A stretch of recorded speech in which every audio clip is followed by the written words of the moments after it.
Hi, everyone. Judge Andrew Napolitano here for Judging Freedom. Today is Monday, June 30th, 2025. Larry Johnson is here with us, and we'll be ready in just a moment. But first, this. We all know how devastating war is. Lives lost, communities destroyed. But war can also threaten your financial freedom. That's where America's heading, our growing involvement in global conflicts. It means more spending, more debt, and a weaker dollar. That's a direct hit to your wallet. So here are three things to keep your eyes on: exploding debt, declining dollar, rising prices of gold and silver. These things are already happening. Goldman Sachs predicts gold could hit $4,500 an ounce by 2026. Why? Because central banks and smart investors are buying gold hand over fist. They know what's coming and they're hedging against it. Currency collapse, inflation, and market volatility. Gold has been a trusted store of value for thousands of years, and today we need that protection more than ever. Call Lear Capital now at 800-511-4620 or visit LearJudgeNap.com. No one is going to protect your wealth for you. You need to do it yourself, and now is the time. Larry Johnson, welcome here. I want to talk to you about Iran's response diplomatically, internationally, to the Trump bombing. I also want to talk to you about what you wrote about early this morning, the Western attack on BRICS. But before we get there, can we get to the bottom of this totally obliterate nonsense? The president repeated it yesterday. Hegseth repeated it over the weekend. They continue to insist that the United States bombing 2 Saturday nights ago, quote, totally obliterated, closed quote, Iran's nuclear capabilities. Is there any truth to this? None whatsoever. I mean, it's just, we continue in the West to engage in these delusions. In Russia, for example, has lost more than 1 million men. They're suffering devastating casualties, not recognizing what's actually taking place on the battlefield and how desperate the situation is for Ukraine. And then we do the same thing with respect to Iran. It's just lie built upon lie, and we're deceiving ourselves. And to what end?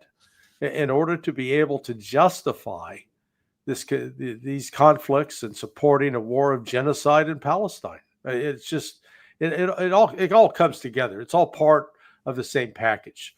But this web of lies is massive. I'm going to play a clip from President Trump with Maria Bartiromo yesterday, and I am going to ask you why Trump was so anxious for peace, in your view, for peace between Israel and Iran, but couldn't give a damn about the IDF murdering people in Gaza as they're online to get flour and water. But first, this statement to Maria Bartiromo. Chris, cut number 4. But I wonder if it's traceable. I mean, if they were to have moved, they didn't move anything. They moved themselves. They were all trying to live. They didn't move anything. They didn't think it was going to be actually doable, what we did. And what we did was amazing. And there were energy commissions that went there now. No, it's just thousands of tons of rock in that room right now. That room, the whole place was just destroyed. And the other two also. Now, Israel was able to do damage, but we did the final damage. It sounds as though he may actually believe this nonsense, and maybe he's getting it from Netanyahu and company, or maybe Tulsi Gabbard has gone over to the other side. I don't know. What do you think? Yeah, he's delusional. Trump, he's all over the map. We've watched him go from, I knew everything, to his Sergeant Schultz imitation from Hogan's Heroes. I know nothing. I didn't know anything. Look, the fact of the matter is, there was damage done in Iran, but it wasn't devastating, and it wasn't ending their ability to enrich uranium. We've been through this before, and we saw it with respect to the Stuxnet virus. If you recall, that was over, 13, 14 years ago. that this virus got released. So it was developed jointly by the United States with Israel, but the Israelis went ahead, launched the attack, and it was supposed to, it inserted a virus that was shaking all the centrifuges and caused them to shake, and it would destroy them. And the expectation was, oh, this will eliminate Iran's ability to enrich uranium. And the intelligence community at the time said, yeah, boy, this will knock them out. This will put them on their butt. Well, turned out, yeah, it knocked them out for about 2 to 3 weeks, and then they were back up online and were working on enrichment even in an even greater fashion. So, this gap between the expectations of the success of these operations and the reality is usually pretty significant. So, Trump is just he's spinning. He's a salesman. He's trying to tell you how this rotten piece of real estate is really a great buy. Is there a consensus among the intelligence community on this? Whether it's people that love Trump, people that hate Trump, people that are being intellectually honest, the people that Tulsi Gabbard said had presented a consensus, this is back in March, that Iran was not working on a nuclear device. Do those people, have they offered a consensus on the nature and extent of the damage done by the bombing? I know that the intelligence community had reached the determination, even before the strikes were launched, that Iran had moved the enriched uranium. Wow. And so they knew that before the strikes were launched. So what you've created now is the manager, because these intelligence agencies, they're bureaucracies. So you get the director of intelligence the Defense Intelligence Agency chief, and then he's got 2 or 3 deputies, and then there are people that are in charge of the regions like South America, Europe, Central Command, and I don't know if DIA is organized according to the military commands, but whoever signed off on that assessment that was presented that said, they contradicted what Trump was saying, they're not going to get promoted. And so the message that goes down through the ranks is better give the White House what they want, or if you don't care about getting promoted, continue to give them the unhappy news. But tell them that they're on the verge of getting a nuclear weapon. So what it does is it forces the intelligence community to start, if they want to continue to have an audience with Trump, to lie, to flat out lie. This is as bad as the intelligence community in the Biden days telling him that the Ukrainians were beating the Russians. Correct. Once the White House, the policy position is set, that's what you try to feed. We saw this during the Vietnam War. George Allen was he was the chief of the Southeast Asia division on the Directorate of Intelligence. And, they kept disagreeing with the Pentagon assessments that, the Pentagon was saying, oh man, we've wiped out the North Vietnamese. Well, it wasn't true. And yet he was getting calls back then from the president, from the Secretary of Defense, from the head of the National Security Council.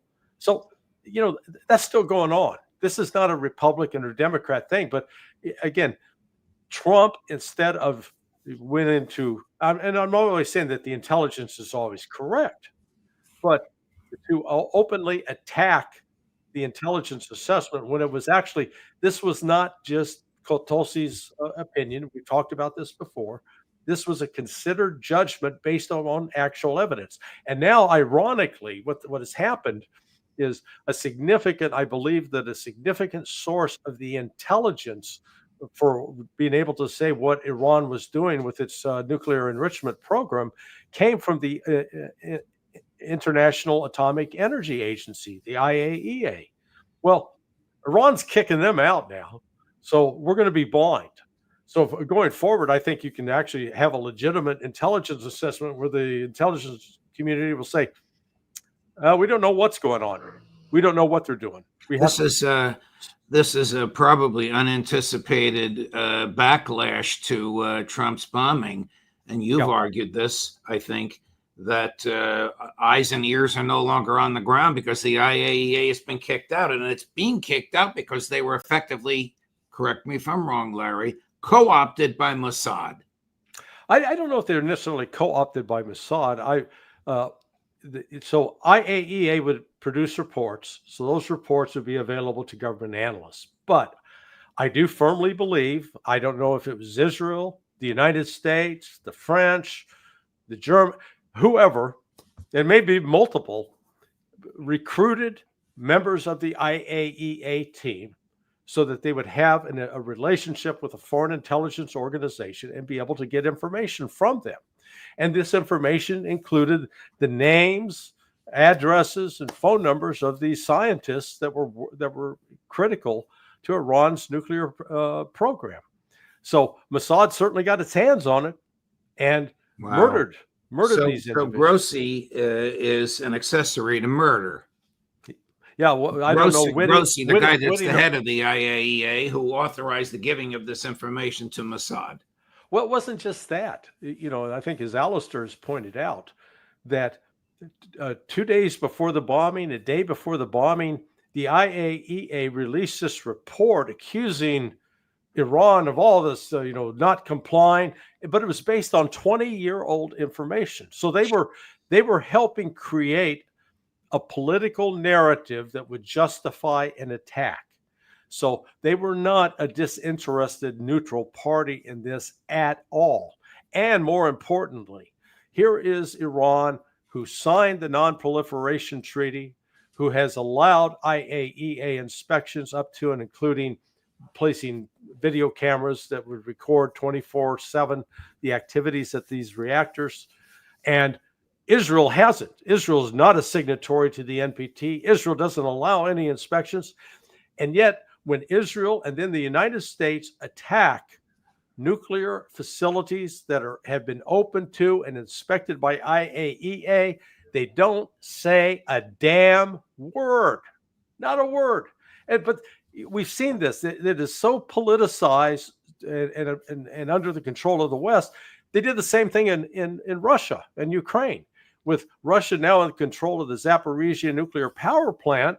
When it's being shelled and attacked by the Ukrainians, Grossi was like, I don't know what's going on. This and nobody. Geez, it's just a mystery to me.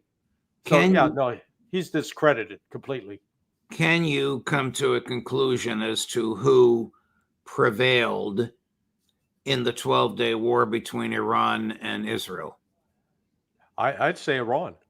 When you look at the level of destruction that was inflicted on Israel, that they've gone to great lengths to cover up, the two ports, the ports at Ashdod and at Haifa, damaged, shut down at least temporarily.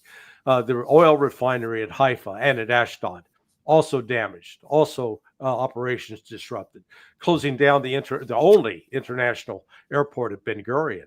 But then the attack on military bases and military industries was significant. And but it's also noteworthy that Iran was not targeting civilians. They didn't go for mass civilian casualties, unlike Israel. Israel was blowing up buildings just to kill one guy, and they killed families and neighbors and others. Iran could have gone after the water supply in Israel, but didn't. So, but Iran, if it was Israel that came pleading to the United States to get this ceasefire in place, but Iran caused significant damage to Israel. Who is waging war on BRICS? Oh, the West, the United States in particular. We've got to disrupt the fact. When BRICS was set up, the reality was Brazil and South Africa, they're really not major economic players, but they were there at the founding. But what has happened over the course of the last 3+ years now, starting from February of 2022, special military operation, then the imposition of sanctions on Russia, and at the same time, talks of sanctions on China. Russia and China have come to realize they can no longer be in a position where they can be held hostage by a U.S.-controlled international financial system, where everything depends upon the dollar, only all trade depends upon the dollar, and you have to basically kowtow to Washington or else. So they've now been, they accelerated their cooperation, expanded their cooperation, and BRICS is now growing and growing rapidly. And more countries are lining up to be a part of it. Because why? They've seen how the U.S. just wantonly uses sanctions to punish different countries if they're not obedient to the dictates of Washington. And people don't like that. They don't like being told what to do. These are independent countries, and they want to be able to chart their own course. So the growth of BRICS is now represents a genuine threat to the United States financial system that consists of the IMF, the World Bank. The dollar is the reserve currency, and Iran. I believe that's one of the major motivations for attacking Iran, because Iran, by joining BRICS with its oil and gas reserves, when you combine that with Russia, it's a very powerful combination. The United States wants to gut Iran. We want to take out the leadership and install some ruler that's going to be amenable to us, that will do our bidding. We basically want a house slave. Right. They want somebody like the Shah. They're already the Shah's dead. They're already touting the Shah's son. But didn't the bombing of Iran by Trump and the surprise attack on Iran by Israel have the opposite of what Netanyahu and Trump intended with respect to the unification of the Iranian people behind the regime?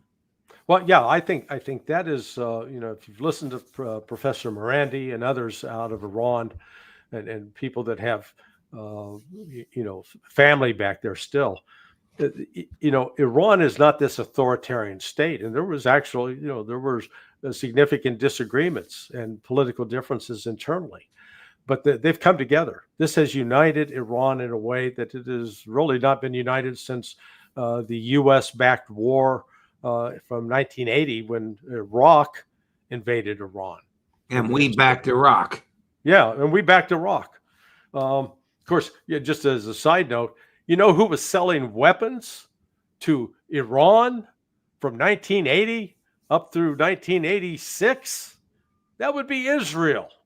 Israel. In fact, the first deal was Israel went and they bought tires for the F4, the Phantom F4, because Iran was trying to buy them from the United States. The United States, oh, we're mad at you because you held our people hostage.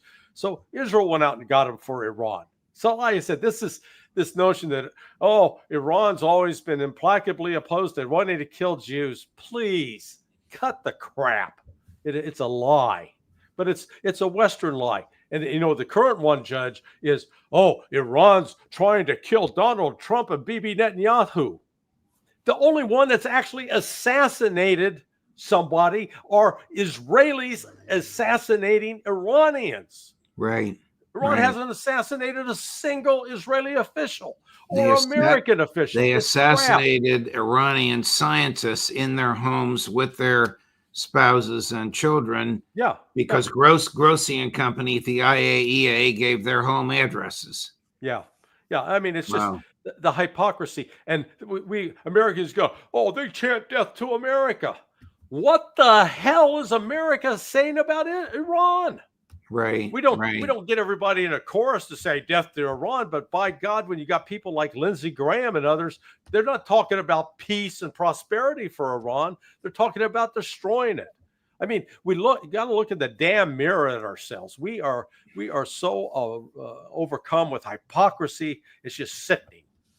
Do you see any connection between Trump's behavior in Iran and Putin's willingness to negotiate with Trump and trust him. Ray McGovern argues that Putin will still negotiate with him, but doesn't believe a word that comes out of his mouth. Yeah, no, I think Ray's right as far as Russia's being smart about this, and Putin. But I think they've recognized this, the events of the last 30 days, starting with the June 1st, when you had the attack on the Russian strategic airfield with the drones, and the attempt to kill Putin with the drones while he was traveling to Kursk. Followed up on the 13th were the same tactics. The very same tactics that were used in Russia were used in Iran to kill senior IRGC commanders as well as the nuclear scientists. I think that was sort of a wake-up call to Russia as well, to say, wait a second. They recognize now that Israel is heavily involved with supporting Ukraine and with the efforts to destabilize and destroy Russia. That it's not just the United States, but it's Israel as well. And what is Putin going to do about that? What they're going to do is defeat Ukraine militarily, and by virtue of that, defeat NATO, and face the United States with something that they can't counter, but try to maintain cordial relations. But Russia's not looking to get into a fight, looking to start a war with the United States at all. I can't necessarily say the same about us. Right. But here's a very interesting statement from your friend and mine. We spent 2.5 hours with him back in March, Sergei Lavrov, ripping into France and Germany and the Western hatred of Russia. You remember, Larry, those museums that we visited about Napoleon's invasion of Russia and Hitler's invasion of Russia? Lavrov is right on it. Chris, cut number 1. Recently, Macron and German Chancellor Merz wrote a joint article titled "Europe Must Arm Itself. Russia is the main threat. It is waging imperialist wars." In 2008, it invaded Georgia. In 2014, Crimea and Donbass, and in 2022, the entire territory of Ukraine. Putin's goal is to undermine European security. I think that just these quotes alone are enough for anyone who has at least some understanding of what is happening in Europe and follows current events to realize that these figures have completely lost their sanity and are openly trying to return to those times when France and Germany wanted to conquer all of Europe, especially the Russian Empire and the Soviet Union. Especially, the recent statement by Chancellor Merz is particularly unacceptable, where he said that Ukraine must be made strong and that Europe should not fall for Russian tricks like calls for negotiations, because otherwise Europe will be repeating the experience of the 1930s, when the leading European powers decided to appease the aggressor in the form of Hitler's Germany. Right now, I think this is a very serious issue, and without clarifying it with Europe, further dialogue is pointless. Dialogue is pointless. It's very serious. And for him to, you and I know him, we had all that time with him, for him to repeat very serious, he means it. Oh, yeah, no, absolutely. And, again, part of the Western mythology, like they accused Russia of invading Georgia. Again, the facts of the matter was with the collapse of the Soviet Union in 1991, Russia continued to maintain military observers in place in Georgia, because Georgia previously had been part of the Soviet Union. And those peacekeepers were there from 1991 on, and they were attacked in 2008 with the backing and encouragement of the United States and the BRICS. And it was in response to those attacks that Russia responded. So Russia was not going out trying to conquer and take back territory. They already had these these peacekeepers there because there were internal divisions within Georgia between different parts of that country. And so what Lavrov is pointing out here is that, the French invaded Russia back in 1812. The Germans invaded Russia, a couple of times, but the most recent was in 1941 with the start of Operation Barbarossa. So, there is a history here. Russia hasn't been invading either of those countries. But that's the nature of this lie and the deceit that goes on in the West. Larry, thank you very much, my dear friend. I appreciate it. We have a short week. We'll be doing the roundtable on Thursday afternoon with Ray, and I appreciate your accommodating us as well. All the best. We'll see you Thursday. I'll be there. Thank you. Thank you, Larry. And coming up later today at 3 o'clock this afternoon, Scott Ritter, and at 4 o'clock on all of these topics, Professor Jeffrey Sachs, Judge Napolitano for Judging Freedom.